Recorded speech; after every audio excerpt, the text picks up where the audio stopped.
నమస్తే రమగారు. నమస్తే జయ. రమగారు, మీరు బాగా తెలివైన వారు, అలానే తెలివి తక్కువ ఉన్నవాళ్ళు. ఇలాంటి స్టోరీస్ చాలా చెప్పుకున్నాం. ఈరోజు బాగా తెలివైన వాళ్ళు, వారికి సంబంధించిన కథ ఏదైనా చెప్పండి. మనం కొన్ని సినిమాల్లో చూస్తాం, హీరో భలే ఊహించేస్తాడు కదా, ఏం జరిగిందో ఊహిస్తాడు, ఏం జరగబోతుందో జరగబోతోంది కాదు. ఇప్పుడు ఒక సీన్ చూసినప్పుడు ఒక వస్తువు అక్కడ పడిందంటే ఈ వచ్చిన వాడు ఇటు కొడితే అది అక్కడికి వెళ్ళి ఇక్కడ పడింది అనమాట. దాని తర్వాత సీన్ ని ఊహిస్తారు. అవి డిటెక్టివ్ మూవీస్ లో ఎక్కువ చూస్తాం ఏం జరిగిందో. డిటెక్టివ్ కాదు, హీరోలు సూపర్ బాయ్స్ గా ఉండే హీరోల సినిమాల్లో కూడా ఈ మధ్య 2-3 సినిమాలు నా ఫేవరెట్ డైరెక్టర్ గారి సినిమాల్లో కూడా కనపడ్డాయి. అవి నాకు ఎవరు రమగారు చెప్పను, ఊహించుకోండి. సీన్ బట్టి ఇది ఇలా జరిగి ఉంటుంది అని ఊహించడానికి అనమాట. దాని మీద ఒక మంచి తెలివైన కథ ఒకటి చెప్దాం. ఒక ఊళ్ళో ఒక 3 అన్నదమ్ములు ఉండేవాళ్ళు. చాలా చిన్న పల్లెటూరు అది. అయితే వాళ్ళ అమ్మా నాన్న గతించాక వీళ్ళు ఈ ఊళ్ళో ఉండకూడదు అనుకున్నారు. వాళ్ళు ఏంటంటే పిచ్చి తెలివైన వాళ్ళు. ఊళ్ళో అందరూ వీళ్ళ కష్ట తెలుగులు ఉన్నాయి, వీళ్ళు ఈ ఊళ్ళో ఉండవలసిన వాళ్ళు కాదు, ఇక్కడ మట్టికొట్టుకుపోతారు పల్లెటూళ్ళలో. సిటీలకి పట్టణాలకు వెళ్తే ఈ తెలివితేటలకి రాణింపు వస్తుందని అంటూ ఉండేవాళ్ళు. వీళ్ళు ఏమనుకున్నారంటే అమ్మా నాన్న ఎలాగా లేరు, పెళ్లి పేరెంటం అవ్వలేదు, ఏ పట్టణానికో వెళ్ళి మన తెలివితేటలకు తగిన ఉద్యోగాలు సంపాదించుకుని అక్కడ వివాహం చేసుకుని పిల్లలని సెటిల్ అవ్వచ్చని భావించారు. ఏదో కొద్దిగా 10 పరకా ఉన్నవి సొమ్ము చేసుకుని మెల్లిగా 3 పట్టణం దారి పెట్టారు. అప్పుడు బళ్ళు గిళ్ళు తక్కువ, డబ్బులు ఉన్నవాళ్ళు, సొంత బళ్ళు ఉన్నవాళ్ళు, వీళ్ళకి అలాంటివి ఏం లేవు, సామాన్యమైన కుటుంబం. సరే ఏమనుకున్నారంటే అప్పటికి 2 కాళ్ళ బండే కదా. ఈ మధ్య మొన్న దాకా ఒక 50-70 ఏళ్ల క్రితం, 100 ఏళ్ల క్రితం దాకా చాలామంది కాలినడకనే తిరిగేవాళ్ళు. ఒంటెద్దు బళ్ళు ఉండేవి, ఏదో 2 ఎడ్ల బళ్ళు ఉండేవి. రైలు అవి వచ్చినా రైల్వే స్టేషన్ ఎక్కడో, ఇదెక్కడో అదెక్కడో. అవును, మామూలు ఊళ్ళల్లో ప్రయాణాలు ఇలాగే నడిచేవి నడకలతోటి. సరే వీళ్ళు 3 ఓ దారిని పోతున్నారు. ఇవి వెళ్తూ ఉంటే అడవి దారిలో ఒక ఆయన కనపడ్డాడు, కొంచెం పెద్ద మనిషి, చక్కగా బట్టలు అవి ఖరీదైన బట్టలు. ఆయన హైరాన్గా నడుస్తూ, బాబు గుర్రం ఎక్కడైనా కనపడిందా అన్నారు. పెద్దవాడు అన్నాడు ఈ దారినే వెళ్ళింది అన్నాడు. రెండోవాడు అన్నాడు దాని కుడికన్ను గుడ్డిది కదండి అని అడిగాడు. ఆయన అవునవును ఈ దారే వెళ్ళింది బాబు, తప్పిపోయింది, దాని కన్ను గుడ్డిది, కుడి కన్ను కనపడదు దానికి. సరే మూడోవాడు అన్నాడు దాని మీద ఓ పిల్లాడు ఉన్నాడు కదండి అన్నాడు. ఈయన అవును బాబు పిల్లాడు ఉన్నాడు, మా పిల్లాడే, ఎక్కడ చూసారో చెప్పండి అన్నాడు. మేము చూడలేదండి అన్నారు 3. అదేమిటి మీరు ఇన్ని గుర్తులు చెప్పారు, చూడకపోవటం ఏంటంటే మా తెలివితోటి చెప్పామండి అన్నారు. అనగానే ఆయన కొళ్ళు మండిపోయింది. తెలివితోటి గుర్రం ఈ దారే వెళ్ళిందని, అది దానికి ఒక కన్ను గుడ్డిదని, దాని మీద ఓ పిల్లాడు ఉన్నాడని ఎలా చెప్పారు? ప్రశ్న బాగుంది కదా. మీరే నా గుర్రాన్ని దాచేశారు, నా పిల్లాడిని ఏదో చేశారు, ఇచ్చేయండి నా గుర్రాన్ని నా పిల్లాడిని అని. వీళ్ళు మా తెలీదు, మేము చూడలేదు, తెలివితేటలతోటే చెప్పాము. ఎలా? అక్కడి నుంచి పదండి రాజుగారి దగ్గరికి వెళ్దాం, పట్టణం రాజుగారి బిల్డింగ్ దగ్గరలోనే ఉంది అని చెప్పేసి అరిచి కేకలు పెట్టాడు. వాళ్ళు ఎవరో 2-3 వెనకాల పరిగెత్తుకొచ్చారు. అందరూ కలిసి ఈ 3 కుర్రాళ్ళని రాజుగారి దగ్గర, ఆ జమీందారు గారి దగ్గరికి లాక్కుపోయారు. పెద్ద దివాణం అది, 4 పక్కల తలుపులున్నాయి. ఈ 3 లోపల తీసుకెళ్లారు. ఆయన వచ్చిన ఆయనేమో ఏడుస్తూ, అయ్యా నా గుర్రం మీద నా పిల్లాడు ఎక్కువ ఉన్నాడండి, గుర్రం కాస్త పరుగు తీసేసిందండి, వీళ్ళు కనపడ్డారు, వాళ్ళేమో ఈ గుర్రం ఈ దారినే పోయిందంటారు, పిల్లాడు ఉన్నాడు కదా అంటాడు, దాని కన్ను గుడ్డిది కదా అంటాడు. గుర్రాన్ని ముట్టుకోకుండా చూడకుండా దాని కన్ను గుడ్డిదని ఎట్లా తెలుస్తుందండి? గుర్రం దగ్గరికి వెళ్తే కదా దాని గుడ్డిదని తెలిసేది. అలవాటైన వాడికి తెలుస్తుంది, కొత్త వాడికి దాని కన్ను గుడ్డిదని ఎలా తెలుస్తుంది? వీళ్ళు ఏదో గుర్రాన్ని చేసి నా పిల్లాన్ని మాయం చేసి ఇట్లా చేస్తున్నారని ఆయన లబోదిబోమని గోలు పెట్టాడు.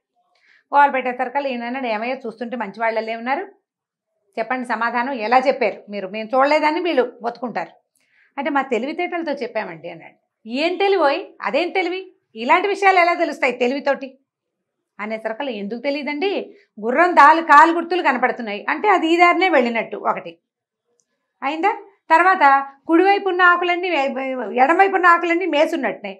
కుడివైపు చూడలేదు కాబట్టి అది కుడివైపునున్న ఏ గడ్డి, అది కొమ్మలు అవి పీకలేదు. ఆ దారిలో గుర్రం వెళ్ళిన దారిలో అదేం చేసింది, ఎడమవైపుకి మొహం తిప్పి అందిన ఆకులు అలమలన్నీ పీక్కుని తింది. మేకలు, గుర్రాలు, గొర్రెలు అవి తింటే మేక మేసినట్టు గుర్రం మేసినట్టు తెలుస్తుంది. అవగాహన, కొంచెం దృష్టి దాని మీద పెడితే, ఫోకస్డ్గా చూస్తే. గుర్రం నవిలింది ఆకులు, ఇప్పుడు మేక అనుకో భూమికి జానడి ఇంతే ఉంటుంది, గుర్రం ఎత్తుగా ఉంటుంది కదా, ఎత్తుగా ఉన్న వైపు ఆకులు ఎడం వైపు అన్నీ మేసినట్టు దానికి అందిన కొమ్మ అందినట్టు లాక్కుంటూ పోయింది. నవ్వులుకుంటూ తింటాయి కదా గుర్రాలు. కాబట్టి ఒకటి. అక్కడి నుంచి పిల్లాడు ఉన్నాడంటే ఈ పక్కనున్న నది దగ్గర గుర్రం గిట్టలు, చిన్న పిల్లాడి పాదాల గుర్తులు కనపడుతుంది. పిల్లాడో పిల్లో, మగ పిల్లాడని ఊహించాం. గుర్రాల మీద ఆడపిల్లలు ఉండరు కదా, మగ పిల్లలు ఎక్కుతారు. ఇలా మేము ఊహించామండి అంతే తప్ప అంతేగాని మేము ఆ గుర్రాన్ని చూడలేదు, దాని మీద పిల్లాన్ని చూడలేదు. నది ఒడ్డున మేము మంచినీళ్ళు తాగడానికి వెళ్ళినప్పుడు కనపడ్డాయి. ఒక గుర్రం కాలు గుర్తులు ఉన్నాయి, పిల్లాడి కాలు గుర్తులు ఉన్నాయి. వాళ్ళిద్దరూ ఆ నదిలో నీళ్లు తాగుంటారు. చెరువు దగ్గర, నది కాదు అది చెరువు. చెరువుకి ఎట్లా ఉంటుంది, సినిమాటిక్గా ఉండవు చెరువులు.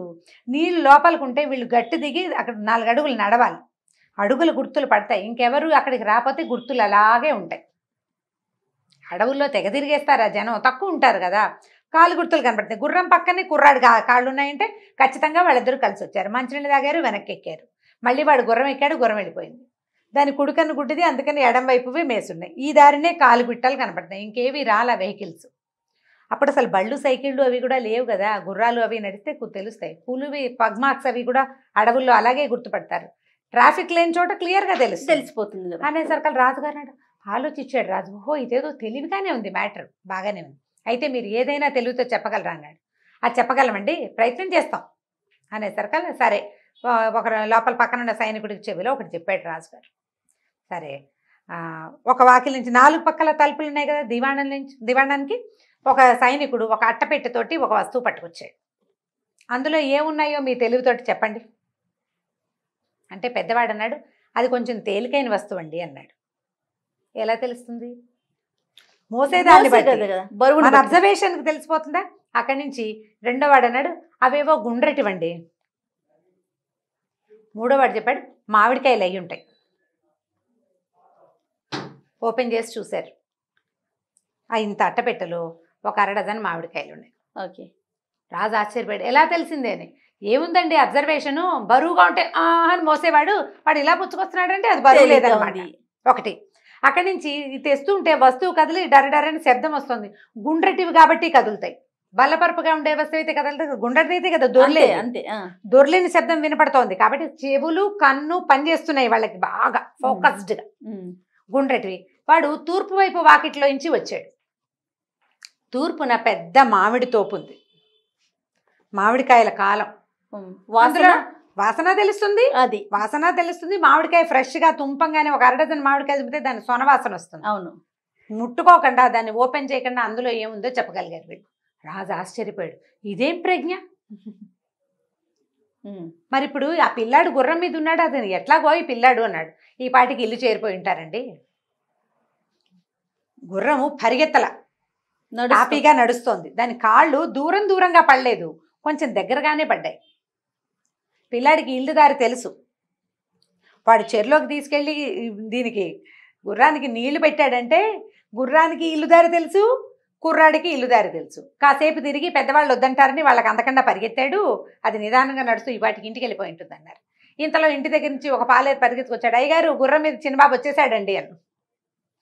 సభలో ఉన్న వాళ్ళంతా ఆశ్చర్యపోయారు. ఊరి వీళ్ళ తెలివి ఎలా ఇంత తెలివిగా ఎలా చెప్పారంటే, ఇందులో తెలివి ఉందా, అబ్జర్వేషన్ ఉందా? అబ్జర్వేషన్ ఉంది, పూర్తిగా అదే. సందర్భాన్ని అబ్జర్వ్ చేసి ఇది అయి ఉంటుంది అని ఊహించగలగటమే తెలివి. అంతే.